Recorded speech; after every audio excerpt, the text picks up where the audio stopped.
성경 읽어주는 남자입니다.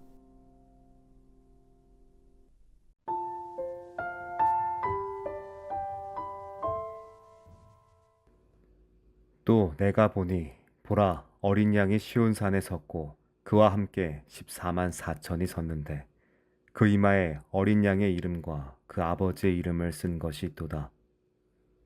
내가 하늘에서 나는 소리를 들으니 많은 물소리도 같고 큰 뇌성도 같은데 내게 들리는 소리는 검은 곳 타는 자들의 그 검은 곳 타는 것 같더라.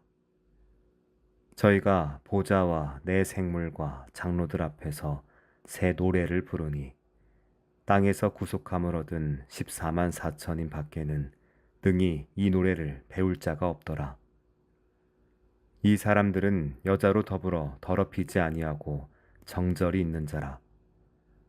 어린 양이 어디로 인도하든지 따라가는 자며 사람 가운데서 구속을 받아 처음 익은 열매로 하나님과 어린 양에게 속한 자들이니 그 입에 거짓말이 없고 흠이 없는 자들이더라. 또 보니 다른 천사가 공중에 날아가는데 땅에 거하는 자들 곧 여러 나라와 족속과 방언과 백성에게 전할 영원한 복음을 가졌더라. 그가 큰 음성으로 가로되 하나님을 두려워하며 그에게 영광을 돌리라. 이는 그의 심판하실 시간이 이르렀음이니 하늘과 땅과 바다와 물들의 근원을 만드신 이를 경배하라 하더라. 또 다른 천사 곧 둘째가 그 뒤를 따라 말하되 무너졌도다 무너졌도다.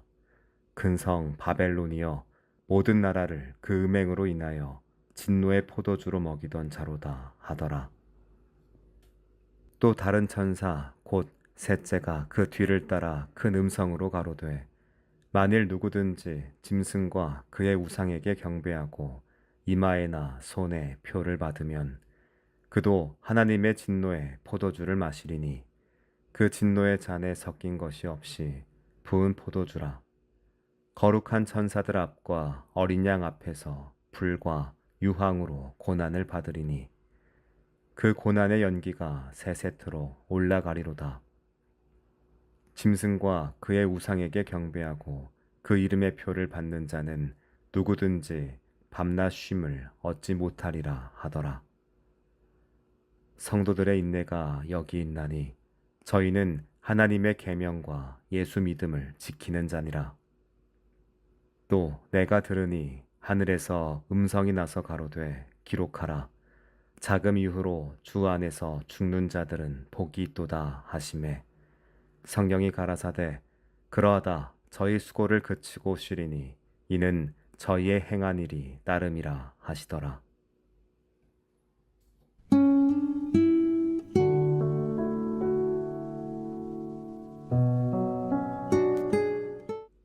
요한계시록 13장에서 짐승과 그의 표를 통한 사탄적 권세의 압제가 절정에 이르는 암울한 상황은 오늘날 우리가 살아가는 세상의 모습을 반영하는 듯합니다.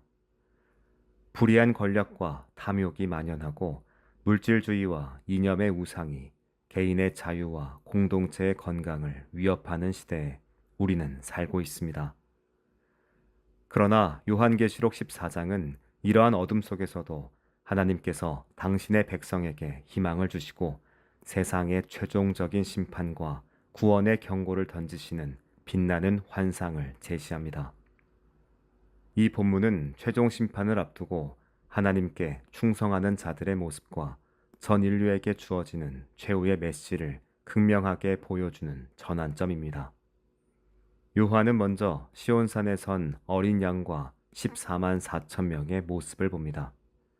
사탄의 세력이 득세하는 암울한 분위기 속에서 어린 양 예수 그리스도와 함께 시온산에 선 14만 4천 명의 등장은 희망과 궁극적인 승리의 비전을 제시합니다. 이들은 이마에 어린 양의 이름과 그 아버지의 이름이 기록되어 있습니다. 이는 13장에서 짐승의 표를 받은 자들과 극명하게 대조되며 이들이 하나님께 완전히 속한 소유이며 당신의 보호를 받는 존재임을 나타냅니다. 그들은 새 노래를 부르는데 이 노래는 송량함을 받은 14만 4천 명 외에는 능히 배울 자가 없습니다.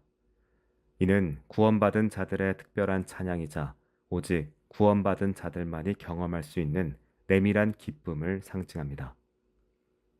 더 나아가 이들은 여자와 더불어 더럽히지 아니하고 순결한 자들로 묘사됩니다. 이 표현은 문자적인 독신주의를 넘어 세상의 음행, 곧 우상숭배와 도덕적 타협에 물들지 않고 하나님께 대한 신앙적 순결함을 지킨 자들을 상징합니다. 오늘날 우리 사회는 다양한 형태의 우상, 즉 돈, 권력, 명예, 성공지상주의 등과 타협하도록 유혹합니다. 이러한 유혹 속에서 믿음의 순결함을 지키는 건 결코 쉽지 않습니다. 또한 이들은 어린 양이 어디로 인도하든지 따라가는 자들입니다. 이는 그리스도를 향한 절대적인 순종과 충성을 의미하며 그 입에 거짓말이 없고 흠이 없는 자들로서 도덕적, 영적 순결성을 강조합니다. 14만 4천은 문자적인 숫자가 아니라 구약과 신약의 모든 시대에 걸쳐 구원받은 하나님의 완전하고 충만한 백성을 의미합니다. 이들은 세상의 유혹과 핍박 속에서도 믿음과 순결을 지킨 모든 성도를 대표하며 오늘날 우리에게도 동일한 신실함을 요구합니다. 이어서 요한은 새 천사의 메시지를 통해 전 인류를 향한 최종 경고를 듣습니다. 첫째 천사는 영원한 복음을 가지고 공중에 날아가며 모든 민족과 종족, 방언과 백성에게 선포합니다. 이 복음은 단순히 죄 용서와 구원을 넘어 창조주 하나님을 두려워하고 그에게 영광을 돌리며 심판의 때를 준비하라는 보편적 메시지를 포함합니다. 심판 직전에 선포되는 복음은 회개하고 하나님께 돌아올 기회가 아직 남아있음을 암시합니다. 이는 오늘날 우리가 복음을 전해야 할 시급성을 상기시킵니다. 둘째 천사는 무너졌도다, 무너졌도다, 큰성 바벨론이여 라고 외치며 세상의 악한 권세와 우상숭배, 타락한 종교적 체계의 상징인 바벨론의 최종적인 패망을 예고합니다. 오늘날 바벨론은 특정 국가나 도시를 넘어 하나님의 공의와 사랑에 반하는 모든 불의한 시스템과 제도를 상징합니다. 일부 세속 권력과 특정 경제 집단, 심지어 종교 공동체 내 기득권 세력은 자신들의 이익을 위해 약자를 억압하고 불평등을 조장하며 환경을 파괴하는 등 바벨론적인 행태를 보입니다. 둘째 천사의 메시지는 이러한 불의한 세력의 결국이 파멸임을 경고하며 우리에게 올바른 분별력을 요구합니다. 셋째 천사의 메시지는 더욱 섬뜩합니다. 누구든지 짐승과 그의 우상에게 경배하고 이마에나 손에 표를 받으면 하나님의 진노의 포도주를 마시고 불과 유황으로 고난을 받을 것이며 그 고난의 연기가 세세토록 올라갈 것이라고 경고합니다. 이 무서운 경고는 성도들의 인내와 믿음의 중요성을 역설합니다. 그들은 하나님의 계명과 예수에 대한 믿음을 지키는 자들로 묘사됩니다. 이 경고는 오늘날 우리가 마주하는 다양한 형태의 타협과 수능의 유혹 앞에서 흔들리지 않는 믿음과 인내심을 가져야 함을 강력하게 촉구합니다. 마지막으로 하늘의 음성이 지금 이후로 주 안에서 죽는 자들은 복이 있도다 라고 선포합니다. 박해와 고난 속에서 믿음을 지키다가 순교하는 성도들에 대한 위로와 영원한 안식의 약속입니다. 그들의 수고가 헛되지 않고 그들의 행한 일이 따를 것이라고 확증됩니다. 오늘날에도 믿음을 지키기 위해 때로는 사회적, 경제적 불이익을 감수해야 할 때가 있습니다. 이 말씀은 그러한 희생이 결코 헛되지 않으며 주님 안에서 영원한 보상으로 이어질 것이라는 확신을 줍니다. 결론적으로 요한계시록 14장은 오늘날 우리에게 세상의 유혹과 타협에 맞서 영적 순결함과 충성심을 지키라고 도전합니다. 우리는 물질주의, 이데올로기, 이기주의 등 다양한 형태로 다가오는 짐승의 표와 같은 유혹을 분별하고 단호히 거부해야 합니다. 하나님의 심판이 임박했음을 기억하며 영원한 복음의 증인으로서 세상의 회개와 창조주 경배를 선포하는 사명을 감당해야 합니다. 고난 속에서도 주 안에서 죽는 자들에게 주어질 영원한 보상을 바라보며 흔들리지 않는 인내와 소망으로 믿음의 경주를 완주해야 할 겁니다. 기도하겠습니다.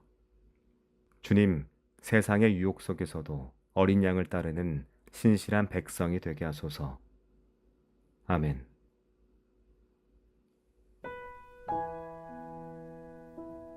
지금까지 묵상에 함께하는 교회 홍정한 목사, 내레이션 성경 읽어주는 남자였습니다.